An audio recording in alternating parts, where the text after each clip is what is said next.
আমার নাম সাবির। বিয়ের ১ মাসের মধ্যেই আমার ১৫ বছরের স্ত্রীর পেট হাঁড়ির মতো ফুলে যায়। কিছু বাধ্যতার জন্য আমার খালার ১৫ বছরের বাচ্চা মেয়েকে বিয়ে করতে হয়েছিল। কিন্তু সে ১৫ বছরের হলেও যৌবনে ভরপুর ছিল। আমি তাকে বাচ্চা মেয়ে মনে করে অনেক বড় ভুল করেছিলাম। কারণ বাসর রাতে ওই ১৫ বছরের মেয়েটি আমার উপরে তো ঝাঁপিয়ে পড়েছিল এবং সারা রাত আমার সঙ্গে কাজ চালিয়েছিল এবং আমার অবস্থা খারাপ করে দিয়েছিল। বাসর রাতে আমার ১৫ বছরের স্ত্রীর খিদা দেখে আমিও ভাবতে বাধ্য হয়েছিলাম যে একটা ১৫ বছরের মেয়ের এত চাহিদা কি করে থাকতে পারে। কিন্তু আমি তো তাকে বাচ্চা মনে করতাম, কারণ আমার বয়স তখন ২৬ বছর। একটা ২৬ বছর বয়সী ছেলের সামনে একটা ১৫ বছরের মেয়েকে বাচ্চাই মনে হবে? সে বয়সে আমার থেকে ১১ বছরের ছোট ছিল। তারপর সেই মেয়েটিকে বিয়ে করার পরে প্রত্যেক দিন রাতে জানি না কেন আমার ১৫ বছরের স্ত্রীর পেট একটু একটু করে ফুলতে শুরু করে। জানি না কেন আমার স্ত্রীর পেট প্রত্যেক দিন ফুলতে শুরু করেছিল। তারপর আমার স্ত্রীর পেট ফুলার রহস্য যখন জানতে পারলাম, তখন আমার পায়ের তলা থেকে মাটি সরে যাওয়ার মতো অবস্থা হয়েছিল। এর সত্যিটা জেনে আপনারাও চমকে উঠবেন। আসলে আমি কখনোই ওই মেয়েটিকে বিয়ে করতে চাইনি। আমার অনেক বড় বাধ্যতা ছিল, যার জন্য তাকে বিয়ে করতে হয়েছিল। মেয়েটি যদি ১৮ বা ২০ বছরের হতো তাহলে আমার এই বিয়েতে কোনো আপত্তিই থাকতো না। কিন্তু আমার থেকে ১১ বছরের ছোট মেয়েকে বিয়ে করে আমার নিজেকেই খুব লজ্জা বোধ হচ্ছিল। আমি তো ভাবছিলাম মেয়েটি বা আমার ব্যাপারে কি ভাববে, কারণ সে তো আমার সামনে বাচ্চা ছিল। এমনকি বাসর রাতে যেই ঘরে আমার স্ত্রী ছিল, আমার তো সেই ঘরের ভিতরে যেতেই খুব লজ্জা বোধ হচ্ছিল। কিন্তু বাধ্যতামূলক আমাকে ঘরের ভিতরে যেতে হয়েছিল। কিন্তু বাসর রাতে বুঝতে পারি মেয়েটির চিন্তাভাবনা তো আমার চিন্তাভাবনার থেকে একদম অন্যরকম ছিল। সে তো একদম তৈরি হয়ে বসেছিল আমার সঙ্গে সম্পর্ক তৈরি করার জন্য। কিন্তু যখন বাসর রাতে ঘরের ভিতরে যায়, তখন আমি আগে থেকেই ভেবে নিয়েছিলাম যে আমার স্ত্রীর সঙ্গে ততদিন সম্পর্ক করব না যতদিন সে ১৮ বছরের না হবে। কারণ ১৮ বছরের নিচের কোনো মেয়েকে বিয়ে করা কিন্তু আইনত অপরাধ। আমার মনে এটা ভয় ছিল যে কেউ যদি আমার নামে থানায় গিয়ে অভিযোগ করে যে আমি একটা ১৫ বছরের বাচ্চা মেয়েকে বিয়ে করেছি, তাহলে কিন্তু আমার জেল হওয়াটাই নিশ্চিত ছিল। সব কিছু মাথায় রেখে আমি আমার স্ত্রীর থেকে দূরত্ব বজায় রাখতাম। কিন্তু আমার স্ত্রী তো আমার সঙ্গে সম্পর্ক করার জন্য পাগলের মতো করত। তার উত্তেজনা দেখে তো মনেই হতো না যে সে একটি ১৫ বছরের মেয়ে। আমি তো যতটা পারতাম তার থেকে দূরেই থাকতাম। এমন নয় যে আমার মধ্যে উত্তেজনা হতো না। সে ১৫ বছরের হলেও সে আমার স্ত্রী ছিল। তাই আমারও তাকে দেখে শরীরের ভিতরে খুব উত্তেজনা হতো। কিন্তু আমি নিজেকে খুব কষ্ট করে গুটিয়ে রাখতাম। আসলে আমি খালার বাড়িতে এসেই হয়তো অনেক বড় ভুল করেছিলাম। আমার খালার অনেক বড়লোক ঘরে বিয়ে হয়েছিল, কিন্তু আমার খালার বর হঠাৎ করেই মারা গেছিল, যার জন্য আমার খালা একদম একা হয়ে গেছিল। আমার খালার একমাত্র কন্যা সন্তান ছিল। খালা খুব কষ্ট করে একা হাতে তার মেয়েকে বড় করেছিল। আমার খালার মেয়ের নাম রেহানা পারভিন। আমরা ৩ ভাই ছিলাম, কিন্তু আমাদের খুব কষ্টের সংসার ছিল। আমার বাবা অচল হয়ে যাওয়ার কারণে কোনো কাজ করতে পারতেন না। উনি সবসময় অসুস্থ থাকতেন। আমি বাড়ির ছোট ছেলে ছিলাম। আমার থেকে বড় ২ দাদারা ছোটোখাটো কাজকর্ম করে সংসারটা চালাতো। আমার বড়দার বিয়ে হয়েছিল এবং আমরা ২ ভাই বিয়ে করতে বাকি ছিলাম। আমি একটু পড়াশোনায় ভালো ছিলাম। এমনকি আমার ২-১ জন বন্ধুরা দুবাই গিয়ে জব করত। চাইলে আমিও তাদের সঙ্গেই দুবাইয়ে চলে যেতে পারতাম। কিন্তু আমি ভেবেছিলাম দেশেই কোনো কাজকর্ম পেয়ে গেলে আর বিদেশে যাব না। তারপর একদিন আমার খালা আমার মাকে ফোন করে বলেছিল, সাবিরকে আমার এখানেই পাঠিয়ে দাও। আমি তো একাই থাকি। সাবির তো এখনো কোনো কাজকর্ম পায়নি। আমার এখানে থেকে না হয় চেষ্টা করবে এবং আমার একটু সাহারাও হবে। খালার কথা শুনে আমি খালার বাড়িতে থাকার জন্য চলে গেছিলাম। কারণ খালার বাড়ি একটু শহরের দিকে ছিল এবং আমাদের বাড়িটা গ্রামে ছিল। গ্রামে থেকে কোনো কোম্পানিতে কাজ পাওয়া খুবই মুশকিল ব্যাপার ছিল। এই কথা ভেবে আমি খালার বাড়িতে থাকার জন্য চলে গেছিলাম। তখন আমার বয়স ২২ বছর। আসলে আমার ছোট খালার সঙ্গে আমার মায়ের সম্পর্ক খুবই ভালো ছিল। তাদের দুই বোনের মধ্যে খুব মিল ছিল। তাই খালা যখন আমাকে তার বাড়িতে থাকার জন্য ডেকেছিল, তখন আমি এবং মা এই ব্যাপারে আপত্তি করতেই পারিনি। কারণ খালা টাকার দিক দিয়ে আমাদের অনেকবার সাহায্যও করেছিল। আমি যখন খালার বাড়িতে থাকার জন্য যাই, তখন কিন্তু আমার খালার মেয়ের বয়স মাত্র 11 বছর ছিল। মানে রেহানার বয়স তখন খুব কম ছিল। সে একদম একটা বাচ্চা মেয়ে ছিল। কিন্তু রেহানা দেখতে ভীষণ সুন্দরী ছিল। সে ছোট থেকেই দেখতে খুব মিষ্টি ছিল। সেখানে যাওয়ার পরে আমি তাকে একটা বাচ্চা মেয়ের মতোই কোলে নিয়ে আদর করতাম এবং তাকে বাচ্চা মেয়ে মনে করে তার গালে চুমুও দিতাম। কারণ তখন আমি স্বপ্নেও ভাবতে পারিনি যে এই মেয়েটাকে আমি বাচ্চা মেয়ে মনে করে নিজের কোলে বসিয়ে আদর করছিলাম, সেই মেয়েটি একদিন আমার নিজের অর্ধাঙ্গিনী হবে। খালার বাড়িতে আসার পরে আমি কিন্তু সারাদিন বাড়িতে থাকতে পেতাম না। আমি কিন্তু সারাদিন কাজের খোঁজেই ছুটে বেড়াতাম। তারপর রাত্রিবেলা বাড়ি ফিরে এসে খালার সঙ্গে একটু কথাবার্তা বলে খাওয়া দাওয়া করে আবার শুয়ে পড়তাম। ওই সময় আমি রেহানাকে খুব একটা গুরুত্ব দিইনি। এদিকে মাসির বাজারঘাট ও দোকান পাশার আমিই করে দিতাম। কিন্তু রেহানাকে স্কুলে নিয়ে যাওয়া, স্কুল থেকে আবার বাড়ি নিয়ে আসা, এই কাজগুলো কিন্তু আমার খালাই করত। কারণ আমি চাইলেও খালার এই কাজগুলো করে দিতে পারতাম না। কারণ আমি তো সারা দিন কাজের খোঁজে বাড়ির বাইরেই থাকতাম। এইভাবে মাসির বাড়িতে থাকতে আমার প্রায় 4 বছর হয়ে যায়। এই 4 বছরে আমি একটা ছোটোখাটো কোম্পানিতে চাকরিও পেয়েছিলাম এবং সেখানেই আমি কাজকর্ম করে যে টাকা পেতাম তার অর্ধেকটাই বাবা মাকে দিয়ে দিতাম এবং অর্ধেকটা আমার হাত খরচের জন্য রেখে দিতাম। যদিও বা খালার বাড়িতে থেকে আমার পকেট থেকে 1 টাকাও খরচ হতো না। খাওয়া দাওয়ার খরচ তো আমার খালাই করত। এমনকি খালা আমাকে হাত খরচের টাকাও দিত। আমি নিতে না চাইলেও সে আমাকে জোর করেই দিয়ে দিত। এমনকি কোম্পানিতে চাকরি পাওয়ার পরেও খালা আমাকে প্রত্যেক মাসে হাত খরচের জন্য কিছু টাকা দিত। মাসির দেওয়া সেই টাকা যখন আমি নিতে চাইতাম না, তখন কিন্তু খালা আমাকে জোর করেই দিয়ে দিত। খালার দেওয়া সেই টাকাগুলো কিন্তু আমি জমিয়ে রাখতাম। খালার দেওয়া টাকা আমি খরচ করতাম না, সেগুলো সবটাই জমাতাম। এইভাবে খালার বাড়িতে প্রায় 4 বছর কেটে যায়। তার মাঝে অফিসের ছুটি থাকলে আমি কিন্তু বাড়ি গিয়ে বাবা মায়ের সঙ্গে দেখাও করে আসতাম। ওদিকে রেহানাও একটু বড় হয়ে উঠেছিল। তার বয়স তখন 15 বছর এবং আমার বয়স তখন 26 বছর। রেহানা আমার সঙ্গে খুব বেশি কথা বলতো না। যতটুকু প্রয়োজন হতো ততটুকুই বলতো এবং আমিও তার সঙ্গে কথা বলার খুব একটা সময় পেতাম না। সকালে খাওয়া দাওয়া করে তো আমি নিজের অফিসের জন্য বেরিয়ে যেতাম। ওদিকে রেহানাও সকালবেলা কোচিং সেন্টারে চলে যেত। তার সঙ্গে আমার দেখাও খুব কম হতো। সেদিন আমার খালা সব কিছু জেনে শুনে আমার জীবনটাকে শেষ করেছিল। আমি তো স্বপ্নেও ভাবতে পারিনি যে আমার নিজের খালা আমার সঙ্গে বিশ্বাসঘাতকতা করবে। সে তো আমাকে নিজের ছেলের মতোই ভালোবাসতো, তাহলে আমার সঙ্গে কিভাবে এই রকম করতে পেরেছিল? আসলে সেদিন আমি যখন অফিস থেকে বাড়ি ফিরে আসি, তখন দেখি খালা অসুস্থ হয়ে বিছানাতেই পড়ে আছে। বাড়িতে এসে যখন দেখলাম খালা অসুস্থ হয়েছে, তখন আমি খালাকে হাসপাতালে নিয়ে যাওয়ার জন্য তৈরি হচ্ছিলাম। ওই সময় খালা বলল তাদের বাড়িতে ডাক্তার নাকি চেক আপ করে গেছে এবং হাসপাতাল যাওয়ার কোনো দরকার নেই। তারপর সেদিন খালা আমাকে নিজের পাশে ডেকেছিল। ওই সময় কিন্তু বাড়িতে রেহানা ছিল না, সে স্কুলে গেছিল। তারপর খালা আমাকে নিজের পাশে বসিয়ে যেই কথাটা বলেছিল, সেটা শুনে তো আমি খুব আশ্চর্য হয়েছিলাম। কারণ খালা আমাকে যেই কাজটা করার জন্য অনুরোধ করেছিল, সেটা আমি কোনোদিন কল্পনাও করিনি। আসলে খালা ওই সময় আমার হাত ধরে বলেছিল, বাবা, আজ আমি তোমার কাছে কিছু চাইবো, দয়া করে তুমি না বলবে না। আমি অনেক আশা করে রয়েছি যে তুমি আমার এই অনুরোধটা মানবে।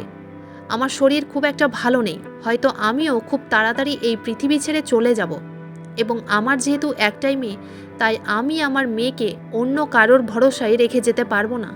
তুমি আমার নিজের ছেলের মতোই, তোমাকে আমি ছোট থেকে দেখেছি। তোমার মতো ভদ্র ও সামাজিক ও দায়িত্বশীল ছেলে আমি আর কোথাও খুঁজে পাবো না। খালার মুখ থেকে বেদনাদায়ক কথাগুলো শুনে আমি বললাম, এটা তুমি কেমন কথা বলছো? তোমার কিচ্ছু হবে না, তুমি একদম সুস্থ হয়ে যাবে। তারপর খালা অনেক বেশি আবেগপ্রবণ হয়ে বলল আমি যাতে তার মেয়েকে বিয়ে করি। খালার মুখ থেকে ওই কথাটা শোনার পরে তো তার হাতটা আমার হাতটা থেকে ছাড়িয়ে দিয়ে বললাম, খালা তুমি এটা কি বলছো? তুমি আমার বয়সটা দেখো আর রেহানার বয়সটা দেখো। সে আমার থেকে 11 বছরের ছোট, সে মাত্র 15 বছরের বাচ্চা মেয়ে। তুমি কিভাবে এখন রেহানার বিয়ের কথা ভাবতে পারো, তাও আবার আমার সঙ্গে? আমি এই সময় রেহানাকে বিয়ে করতে পারবো না। আইনতভাবে এটা অনেক বড় অপরাধ। আর এমনিতেও আমি কোনোদিন রেহানাকে সেই নজরে দেখিনি। আমি তো তাকে নিজের বোনের মতোই মনে করি। আর বিয়ের জন্য এত তাড়াতাড়ি করার কি আছে? ও এখন পড়াশোনা করছে, এখনও ওকে পড়াশোনা করতে দাও। কমপক্ষে রেহানার বয়স 18 বছর হতে দাও, তারপরে না হয় তার বিয়ের ব্যাপারে ভাবনা চিন্তা করবে। আমি যখন খালার প্রস্তাবে রাজি হয়নি, তখন সে আবার আমার হাত দুটো ধরে কান্নাকাটি জুড়ে দিয়ে আমার কাছে হাত জোর করে অনুরোধ করতে লাগলো আমি যাতে রেহানাকে বিয়ে করি। এবং খালা আমাকে একটাই কথা বারবার বলছিল যে সে নাকি বেশি দিন বাঁচবে না, এবং সে তার মৃত্যুর আগেই নাকি রেহানার বিয়ে দেখতে চায়, এবং রেহানার জন্য বর হিসাবে আমাকেই দেখতে চায়। রেহানার জন্য আমার থেকে ভালো নাকি ছেলে আর কোথাও পাবে না। খালার কান্নাকাটি দেখে আমি আর মুখ ফেরাতে পারিনি, বাধ্য হয়ে আমাকে হ্যাঁ বলতে হয়েছিল। আমি তখন খালাকে বলেছিলাম, তুমি কেন এই কথাটা বারবার বলছো যে তুমি আর বেশি দিন বাঁচবে না? তোমার কি কিছু হয়েছে? আমরা তো তোমার পাশেই আছি। তোমাকে কথা দিচ্ছি যে রেহানাকে আমি বিয়ে করব, কিন্তু 3 বছর পরে, সে যখন 18 বছরের হয়ে যাবে, তখন আমি তাকে বিয়ে করে এখান থেকে বিদায় করে নিয়ে যাব। তাই তোমাকে আর এই সব নিয়ে ভাবনা চিন্তা করতে হবে না। তুমি এখন আরাম করো এবং নিজের শরীরের খেয়াল রাখো। আমি যখন খালাকে বলেছিলাম যে রেহানাকে আমি 3 বছর পরে না হয় বিয়ে করব, তখন তো খালা এত বেশি অস্থির হয়ে পড়েছিল যে সে আমার হাতে পায়ে ধরে বারবার আমাকে অনুরোধ করছিল আমি যাতে এই কিছু দিনের মধ্যেই রেহানাকে বিয়ে করি। তারপর খালা আমাকে যা বলেছিল সেটা শুনে তো আমার মাথা পুরো ঘুরে উঠেছিল। কারণ খালা বলেছিল সে নাকি 1 মাসের মধ্যেই মারা যাবে, কারণ তাকে নাকি একটা অনেক বড় অসুখ হয়েছে। 4 বছর ধরে খালার কাছেই ছিলাম, কিন্তু আমি তো আগে কখনো শুনিনি যে তাকে কোনো বড় অসুখ হয়েছে। তাহলে কি খালা নিজের অসুস্থতার কথা আমাদের থেকে লুকিয়ে রেখেছিল? তারপর খালাকে ওই অবস্থায় দেখে তার মুখের দিকে তাকিয়ে আমি তার সব কথাতেই রাজি হয়ে গেছিলাম। তারপর আমি খালাকে বলেছিলাম এই বিয়ের ব্যাপারটা আমার বাবা মাকেও জানাতে হবে।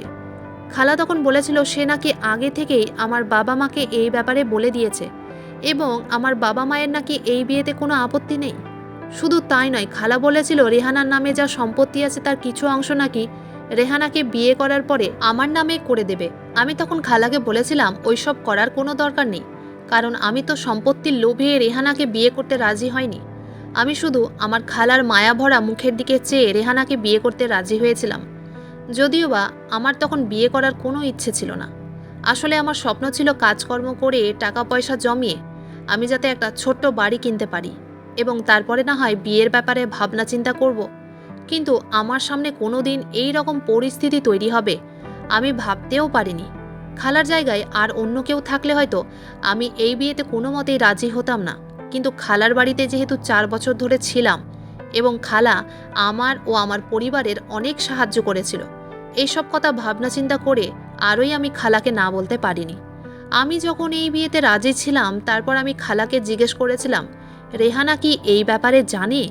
খালা তখন বলেছিল তুমি রেহানার ব্যাপারে একদম চিন্তা করো না, আমি তাকে এই ব্যাপারে সব কিছু বলেছি এবং সে রাজি আছে। তারপর খালার কথা অনুযায়ী কিছুদিনের মধ্যেই আমি রেহানাকে বিয়ে করি, এবং আমাদের বিয়ে খুব সিম্পলভাবে হয়েছিল। মৌলানা সাহেবকে ডেকে আমাদের কবুল করানো হয়েছিল, এবং রেহানার বয়স যেহেতু কম ছিল তাই আমরা কাউকেই জানাইনি যে আমার সঙ্গে রেহানার বিয়ে হয়েছে। এমনকি বিয়ের আগে খালাকে সন্তুষ্টি দেওয়ার জন্য এটাও বলেছিলাম যে আমাদের বিয়েটা আপাততভাবে না হয় ঠিকঠাক করে রেখে দিবে, এবং রেহানার বয়স যখন 18 বছর হবে তখন আমাদের দুজনের ভালোভাবে অনুষ্ঠান করে বিয়ে হবে। কিন্তু খালা তো এতেও রাজি হয়নি।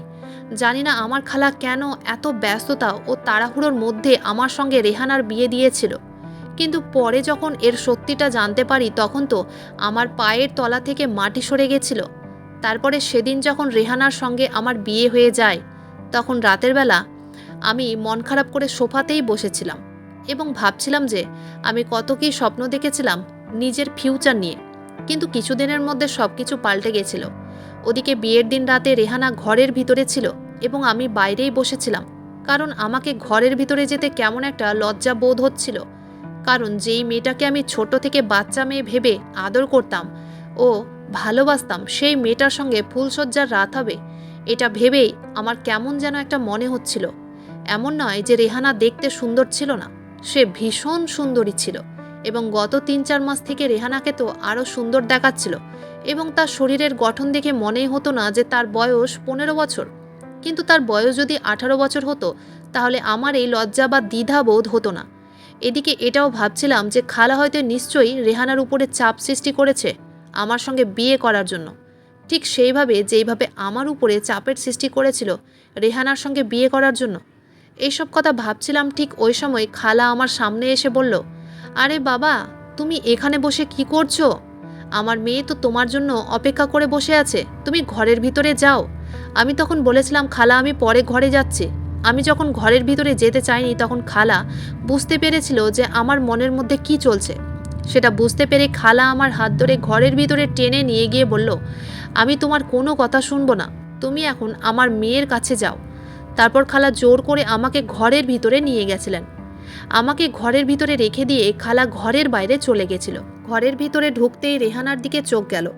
সে খুব সুন্দর হয়ে বউ সেজে বিছানায় বসেছিল এবং তাকে এতটাই সুন্দর দেখাচ্ছিল যে আমি তার দিক থেকে নজরটা সরাতেই পারিনি। আমি এক দৃষ্টিতে অনেকক্ষণ তার দিকেই তাকিয়েছিলাম। তারপর আবার লজ্জা পেয়ে মাথা নিচু করে চুপচাপ সোফায় গিয়ে শুয়ে পড়েছিলাম। রেহানার সঙ্গে কথা বলার মতো ক্ষমতা আমার ছিল না, কারণ আমার মনের মধ্যে শুধু একটাই কথা ঘুরছিল যে একটা বাচ্চা মেয়ের সঙ্গে আমি কি কথা বলবো। আমি যখন সোফায় গিয়ে চুপচাপ শুয়ে পড়েছিলাম তার ৫ মিনিট পরে রেহানা বিছানা থেকে নেমে আমার কাছে এসে বলেছিল, আপনি বিছানাতেই গিয়ে ঘুমোতে পারেন, এতে আমার কোনো আপত্তি নেই। তারপর আমি লজ্জা পেয়ে রেহানার কথা শুনে সোফা থেকে উঠে বিছানায় গিয়ে একটা কোণায় শুয়ে পড়েছিলাম এবং তাকে বলেছিলাম, তুমি চিন্তা করো না, তুমি নিশ্চিন্তে বিছানায় ঘুমোতে পারো, আমি তোমাকে হাত লাগাবো না। তারপর আমি চুপচাপ একটা কোণায় সেটে ঘুমিয়ে পড়েছিলাম। যদিও বা আমার ঘুম আসেনি, আমি চোখ বুজেছিলাম কিন্তু ভেতর থেকে জেগেই ছিলাম। ওদিকে রেহানাও আমার পাশেই শুয়েছিল। কিছুক্ষণ পরে মনে হলো সে যেন আমার গা ঘেঁষে শুয়েছে। আমার শরীরে তার শরীরের ছোঁয়া লাগতেই একটা অন্যরকম অনুভূতি হয়। আমি তখন না পেরে তার থেকে আবার একটু দূরে সরে ঘুমিয়েছিলাম, যাতে তার শরীরের স্পর্শ আমার শরীরে না লাগে। এইভাবে কিছুক্ষণ পরে আবার মনে হলো সে যেন আবার আমার গা ঘেঁষে শুয়েছে এবং আমি তখন অনেক কষ্ট করে নিজের আবেগ ও অনুভূতি চেপে রেখেছিলাম, কারণ যতই হোক না কেন সে আমার স্ত্রী ছিল। কিন্তু আমি বিয়ের পরে আগে থেকেই ভেবে নিয়েছিলাম যে যতদিন আমার স্ত্রী 18 বছরের না হবে ততদিন আমি তার সঙ্গে কোনো রকম সম্পর্ক তৈরি করব না। কিন্তু বিয়ের পরে ধীরে ধীরে আমি বুঝতে পারি রেহানা কিন্তু আমার সঙ্গে সম্পর্ক তৈরি করার জন্য অনেক রকমভাবে চেষ্টা করেছিল, কিন্তু আমি তার সঙ্গে কোনো রকম সম্পর্ক তৈরি করিনি। যেমন আমি যখন ঘরে থাকতাম তখন সে স্নান করে জেনে বুঝে আমার সামনে সায়া ও ব্লাউজ পরে দাঁড়িয়ে পড়ত এবং আমি বুঝতে পারতাম সে আমাকে উত্তেজিত করার জন্য এইসব কাজগুলো করত। যদিও বা রেহানার কাছে থেকে আমি এই ধরনের বেয়াদবি পছন্দ করতাম না, কারণ আমার মনের মধ্যে তখনও সেই একটাই কথা ঢুকেছিল যে সে হচ্ছে একটা 15 বছরের বাচ্চা মেয়ে এবং তার সঙ্গে সম্পর্ক তৈরি করাটা ঠিক নয়। বিয়ের পরে তো আমি ভেবেছিলাম এই মেয়েটা হয়তো শারীরিক সম্পর্কের ব্যাপারে আদেও বা কিছু জানে কি না, কিন্তু ধীরে ধীরে বুঝতে পারি সে তো আমার সঙ্গে সম্পর্ক করার জন্য এত বেশি উত্তেজিত ছিল যে সে একদিন না পেরে রাত্রিবেলা আমার সামনে দাঁড়িয়ে আমার চোখে চোখ রেখে বলল, আপনি এইভাবে আমার থেকে দূরে পালান কেন? আপনি কি আমাকে পছন্দ করেন না? আপনি কেন আমার সঙ্গে এখনও সম্পর্ক তৈরি করেননি? রেহানার মুখ থেকে এই ধরনের কথা শুনে আমি তো অনেক বেশি আশ্চর্য হয়েছিলাম। তার মানে সে একদম তৈরি ছিল আমার সঙ্গে সম্পর্ক করার জন্য। আমি তো ওই সময় এটাই ভাবছিলাম, একটা 15 বছরের বাচ্চা মেয়ে প্রথমবার শারীরিক সম্পর্ক করার জন্য এতটা উত্তেজিত কিভাবে হতে পারে। তারপর আমি সেদিন রেগে রেহানাকে বলেছিলাম, তুমি নিজের বয়সটা দেখো, তুমি আগে বড় হও, তারপরে আমার সঙ্গে এইভাবে কথা বলবে।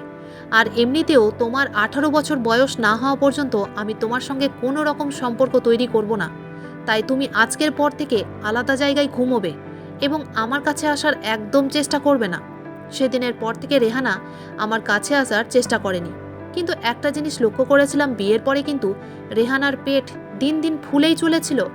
এমনকি আমার বিয়ে হতে যখন 1 মাস হয়ে যায় তখন রেহানার পেট এতটাই ফুলে যায় যে আমি তখন না পেরে খালাকে বলেছিলাম রেহানাকে ডাক্তারের কাছে নিয়ে যেতে হবে। শুধু তাই নয়, সে মাঝে মধ্যে বমিও করত এবং তার বমি করা দেখে খালা বলতো রেহানা নাকি গ্যাস হয়েছে এবং এই গ্যাসের জন্যই নাকি তার পেট ফুলে যায়। আমি রেহানার সঙ্গে শারীরিক সম্পর্ক না করলেও সে আমার অর্ধাঙ্গিনী ছিল এবং যতই হোক না কেন তার খেয়াল রাখা কিন্তু আমারই কর্তব্য ছিল। তাই না পেরে আমি রেহানাকে ডাক্তারের কাছে নিয়ে যাওয়ার কথা বলেছিলাম। কিন্তু আশ্চর্যের ব্যাপার হচ্ছে আমার খালা রেহানাকে ডাক্তারের কাছে নিয়ে যেতে রাজি হয়নি। এমনকি রেহানা তো প্রায় দিনই বমি করত এবং তার শরীর খারাপ থাকতো, তাও আমার খালা রেহানাকে ডাক্তারের কাছে নিয়ে যেতে রাজি হয়নি। যখনই আমি ডাক্তারের কথা বলতাম তখনই খালা বলতো, ওর একটু গ্যাস হয়েছে, ওই জন্যই পেট ফুলেছে এবং বমিও হচ্ছে, এতে ঘাবড়ানোর কিচ্ছু নেই, আমি ওষুধ দিয়েছি। এই সামান্য কথার জন্য ডাক্তারের কাছে নিয়ে যাওয়ার কোনো দরকার নেই। এদিকে দিন দিন রেহানার শরীর খারাপ দেখে আমার নিজেকেই খারাপ লাগতে শুরু হয় এবং তার প্রতি আমার মনে মায়া আসে। এদিকে তার ফোলা পেট দেখে আমি এতটাই দুশ্চিন্তায় ছিলাম যে সেদিন আমি খালার কোনো কথা না শুনে রেহানাকে জোর জবরদস্তি ডাক্তারের কাছে নিয়ে গেছিলাম। ডাক্তারের কাছে নিয়ে যাওয়ার পরে আমার তো পায়ের তলা থেকে মাটি সরে যায়, আমার মাথা পুরো ঘুরে ওঠে। আমার নিজের খালা আমার সঙ্গে বিট্রয় করেছিল, কিভাবে আমার সঙ্গে এত বড় বিশ্বাসঘাতকতা করতে পেরেছিল? কারণ ডাক্তারে বলেছিল রেহানা নাকি 5 মাসের গর্ভবতী। এই কথাটা শুনে তো আমার মাথায় যেন আকাশ ভেঙে পড়েছিল। তারপর রেহানাকে বাড়ি নিয়ে আসার পরে অনেক রেগে তাকে চিৎকার করে বলেছিলাম, এই বাচ্চাটা কার? এবং তোমরা মা ও মেয়ে মিলে সবকিছু জেনে শুনে আমার জীবনটাকে নষ্ট করেছো। আমার চিৎকারের আওয়াজ শুনে খালাও ঘরের ভিতরে এসেছিল। আমি তখন খালাকে বলেছিলাম, তুমি কিভাবে আমার সঙ্গে এত বড় গাদ্দারি করতে পারলে? তোমার মেয়ে গর্ভবতী আছে, তোমার মেয়ে না জানি কার সঙ্গে মুখ কালো করেছে। তোমার মেয়ের এই কেলেঙ্কারি ঢাকাচাপা দেওয়ার জন্য তুমি জেনে বুঝে তোমার মেয়ের বিয়ে আমার সঙ্গে দিয়েছ। আমি এতক্ষণে সবকিছু বুঝতে পারছি যে তুমি কেন তাড়াহুড়ো করে তোমার মেয়ের বিয়ে আমার সঙ্গে দিতে চেয়েছিলে। সবকিছু জানার পরে বাড়ি এসে আমি রেহানাকে অনেক বাজে কথা বলে অপমান করেছিলাম। তখন সে একটা কোণায় বসে চুপচাপ কেঁদেই যাচ্ছিল। সে কিন্তু আমার সঙ্গে আর একটাও কথা বলেনি, এমনকি সে মাথা নিচু করে চুপচাপ কেঁদেই যাচ্ছিল। আমি তখন রেহানার দিকে তাকিয়ে বললাম, তোমার মতো মেয়ের সঙ্গে আমি একটা মুহূর্ত থাকতে পারবো না। আমি আজকেই এই বাড়ি ছেড়ে চলে যাব আর ভুলে যাব যে তোমার সঙ্গে আমার কখনো বিয়ে হয়েছিল।